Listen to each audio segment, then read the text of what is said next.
اعوذ باللہ من الشیطان الرجیم بسم اللہ الرحمن الرحیم رب اشرح لی صدری ویسر لی امری واحلل عقدۃ من لسانی یفقہوا قولی۔ حیات الصحابہ رضی اللہ تعالی عنہم، حصہ اول، دعوت کا باب۔ اللہ کے رسول صلی اللہ علیہ وسلم کے مؤذن حضرت بلال بن رباح رضی اللہ عنہ کا سختیاں برداشت کرنا، دوسرا حصہ۔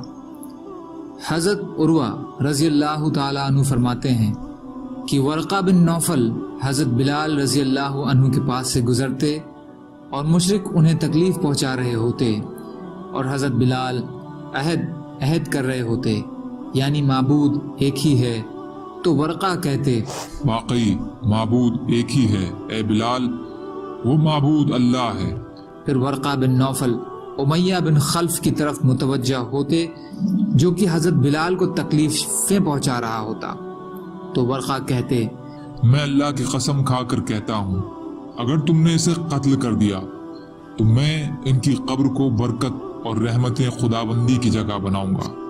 ایک دن حضرت ابو بکر صدیق رضی اللہ تعالی عنہ کا حضرت بلال پر گزر ہوا اور وہ مشرک ان کو تکلیفیں پہنچا رہے تھے، تو حضرت ابو بکر رضی اللہ تعالی عنہ نے امیہ سے کہا، ارے کیا تم اس مسکین کے بارے میں اللہ سے نہیں ڈرتے ہو؟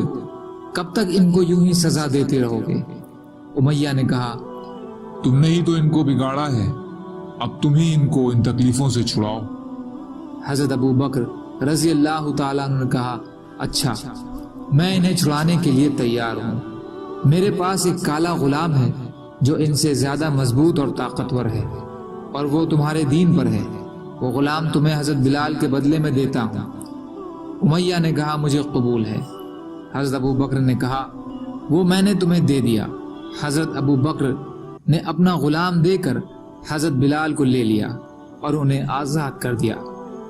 مکہ سے ہجرت کرنے سے پہلے حضرت ابو بکر رضی اللہ تعالی عنہ نے اسلام کی وجہ سے حضرت بلال کے علاوہ 6 اور غلاموں کو آزاد کیا تھا۔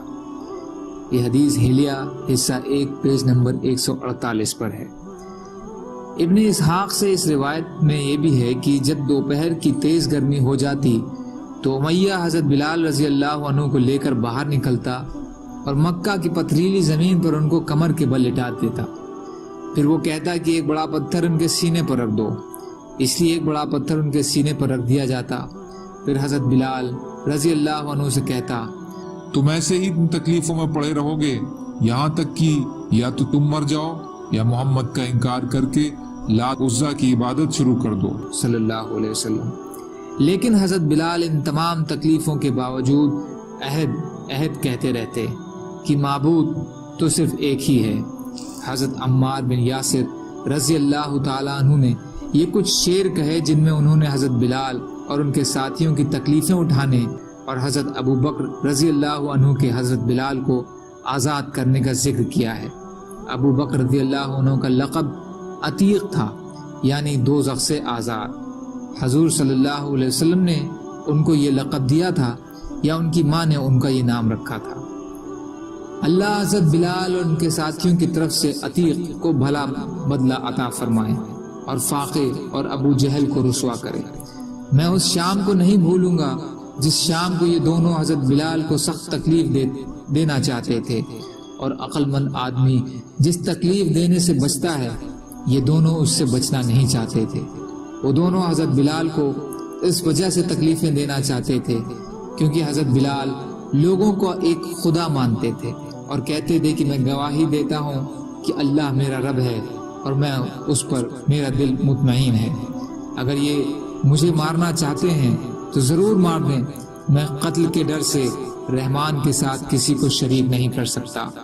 اے ابراہیم اور یونس اور موسیٰ اور عیسیٰ علیہ السلام کے رب، میری نجات فرما اور مجھے آل غالب ان لوگوں کے ذریعہ آزمائش میں نہ ڈال جو گمراہ ہونا چاہتے ہیں اور نہ وہ نیک ہیں اور نہ انصاف کرنے والے ہیں۔